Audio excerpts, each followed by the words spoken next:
Assalamualaikum warahmatullahi wabarakatuh. Saya Dewi S. Anggreni, mahasiswa program studi Sastra Indonesia semester 4, dan rekan saya Ade Kumia Nabila Salma, mahasiswa program studi Sastra Indonesia semester 4, dan rekan saya Idatul Muniro, mahasiswa program studi Sastra Indonesia semester 4. Jadi kami di sini akan mempresentasikan hasil diskusi kami mengenai peranggapan dalam siniar berjudul Kalau Dinar Candy apanya mau dibungkam coba, dah kacau dari sananya pada kanal YouTube Deddy Corbuzier. Penelitian ini bertujuan untuk mengidentifikasi jenis-jenis peranggapan yang muncul serta pengaruhnya terhadap dinamika komunikasi. Bahasa sebagai alat komunikasi utama manusia tidak hanya sekedar menyampaikan informasi secara langsung. Di balik setiap ujaran terdapat lapisan makna yang lebih mendalam seperti peranggapan. Pragmatik sebagai cabang ilmu linguistik mengkaji aspek-aspek makna dalam konteks penggunaan bahasa, termasuk di dalam fenomena peranggapan. Jadi, peranggapan sendiri adalah asumsi atau kepercayaan yang dimiliki oleh pendengar yang menjadi dasar bagi pemahaman sebuah ujaran. Dalam era digital saat ini, platform media sosial seperti YouTube telah menjadi ruang publik yang luas untuk berinteraksi dan berbagi informasi. Dalam interaksi ini, peranggapan memainkan peran penting dalam membentuk makna dan memengaruhi bagaimana pesan diterima dan ditafsirkan. Pengertian peranggapan menurut beberapa ahli. Yang pertama ada menurut George Yule, peranggapan ialah sesuatu hal yang telah diasumsikan oleh penutur sebelum memulai sebuah pembicaraan. Lalu, yang kedua, menurut Stephen C. Levinson, peranggapan pragmatis adalah suatu ujaran kalimat yang dapat diterima.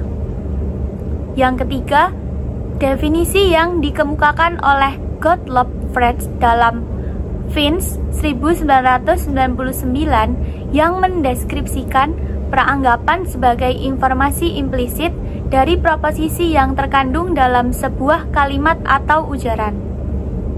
Lalu yang keempat, menurut Nababan, peranggapan sebagai dasar atau penyimpulan dasar mengenai konteks dan situasi berbahasa atau menggunakan bahasa yang membuat bentuk bahasa, yaitu kalimat atau ungkapan, mempunyai makna bagi pendengar atau penerima bahasa itu dan sebaliknya, membantu pembicara menentukan bentuk-bentuk bahasa yang dapat dipakainya untuk mengungkapkan makna atau pesan yang dimaksud. Lalu yang terakhir, menurut Cummings, bahwa peranggapan adalah asumsi-asumsi atau inferensi-inferensi yang tersirat dalam ungkapan-ungkapan linguistik tertentu. Kemudian untuk teori akan dijelaskan oleh rekan saya. Peranggapan menurut Yule adalah suatu yang dianggap oleh penutur sebagai keadaan sebelum menciptakan suatu pernyataan.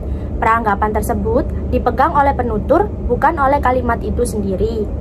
Terdapat 6 jenis peranggapan yang dapat diidentifikasi berdasarkan kata-kata yang digunakan dalam tuturan. Yang pertama, peranggapan eksistensial merupakan peranggapan yang tidak hanya diasumsikan keberadaannya dalam kalimat-kalimat yang menunjukkan kepemilikan.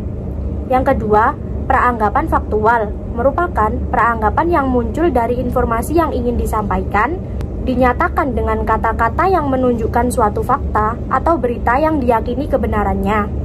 Kata-kata yang bisa menyatakan fakta dalam tuturan adalah kata kerja yang dapat memberikan makna pasti dalam tuturan tersebut. Yang ketiga, ada peranggapan leksikal, merupakan peranggapan yang didapat dalam tuturan melalui interpretasi penegasan dalam tuturan. Yang keempat, ada peranggapan struktural, merupakan peranggapan yang dinyatakan melalui tuturan yang strukturnya jelas dan langsung dipahami tanpa melihat kata-kata yang digunakan. Kata-katanya seperti apa, siapa, di mana, mengapa, dan bagaimana menunjukkan peranggapan yang muncul dari tuturan tersebut. Yang kelima, ada peranggapan non-faktual. Peranggapan ini berbeda dengan peranggapan faktif karena ini tidak terikat dengan kebenaran atau fakta yang dapat diverifikasi. Yang keenam, ada peranggapan kontrafaktual, merupakan peranggapan yang menghasilkan pemahaman yang berkebalikan dari pernyataan atau kontradiktif. Hasil analisis dari artikel ilmiah kami yang pertama, peranggapan eksistensial, yaitu asumsi bahwa entitas yang dibicarakan dalam suatu pernyataan yang dianggap ada. Contoh dalam tuturan tersebut adalah Bapak Presiden kita Prabowo Subianto panggil 49 calon menteri, maka peranggapan yang muncul, satu, ada presiden bernama Prabowo Subianto, dan yang kedua, ada 49 calon menteri yang dipanggil. Tuturan selanjutnya yaitu gaji guru honorer adalah 400.000, maka peranggapan yang muncul, satu, ada gaji honorer. Yang kedua, gaji honorer tersebut berjumlah 400.000. Yang kedua adalah peranggapan faktual. Peranggapan ini adalah keyakinan bahwa informasi dalam suatu pernyataan diterima sebagai kebenaran. Dibuktikan dalam tuturan, aku tahu sejak awal kita menghindari tes ini, maka peranggapan yang muncul, satu, kita menghindari tes ini, dan yang kedua, ada pengetahuan atau informasi yang dimiliki oleh si penutur mengenai tes. Tuturan selanjutnya yaitu nyokap gue guru dari 1995 sampai sekarang. Maka peranggapan yang muncul, satu, ibu si penutur adalah seorang guru, dan yang kedua, ibunya telah menjadi guru sejak tahun 1995 sampai sekarang. Ketiga adalah peranggapan leksikal. Peranggapan ini adalah makna tersirat yang muncul dari kata tertentu, seperti Kemenak ngurusin halal. Ngapain ngurusin halal? Maka peranggapan yang muncul, satu, Kemenak memiliki tanggung jawab untuk mengurusi halal, dan yang kedua, ada pemahaman bahwa urusan halal ini adalah suatu hal yang penting. Tuturan selanjutnya adalah guru mengantarkan murid dari kebodohan ke kepintaran. Maka peranggapan yang muncul, pertama, murid berada dalam kondisi bodoh sebelum diajar oleh sang guru. Yang kedua adalah ada perubahan positif yang terjadi pada murid setelah diajar oleh sang guru.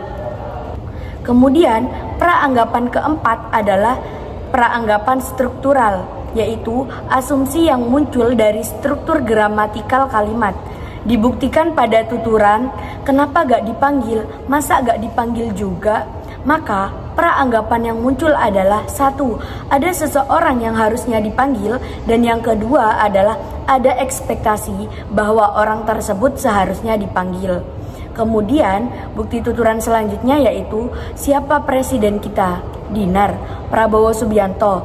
Maka peranggapan yang muncul adalah ada presiden yang sudah diketahui oleh penutur dan pendengar. Kemudian peranggapan yang kedua adalah Dinar dan Pak Prabowo adalah nama yang diasumsikan sebagai calon presiden. Yang kelima adalah peranggapan kontrafaktual, yaitu asumsi yang muncul dari struktur gramatikal kalimat. Dibuktikan dalam kutipan, mungkin Pak Prabowo setelah dilantik langsung aja ngantor di Surabaya sama Mas Gibran. Maka peranggapan yang muncul, pertama, Pak Prabowo tidak langsung ngantor di Surabaya setelah dilantik. Dan yang kedua, ada kemungkinan bahwa situasi tersebut tidak akan terjadi. Tuturan selanjutnya yaitu, andai saja tidak ada korupsi di Kemenak, maka peranggapan yang muncul, satu, saat ini ada korupsi di Kemenak, dan yang kedua, jika tidak ada korupsi, maka situasi ini akan berbeda. Kesimpulan dari hasil pembahasan yang telah kami paparkan, kita mengungkap, yang pertama, ada 2 tuturan peranggapan eksistensial, 2 tuturan peranggapan faktual, lalu 2 tuturan peranggapan leksikal, 2 tuturan peranggapan struktural. Kemudian yang terakhir, kita mengungkap 2 tuturan peranggapan kontrafaktual. Di sini kami tidak mengungkap praanggapan non-faktual dikarenakan kami tidak menemukan bukti yang terdapat dalam video tersebut. Sekian presentasi dari kami. Kurang lebihnya mohon maaf. Wabillahi taufiq wal hidayah. Wassalamualaikum warahmatullahi wabarakatuh.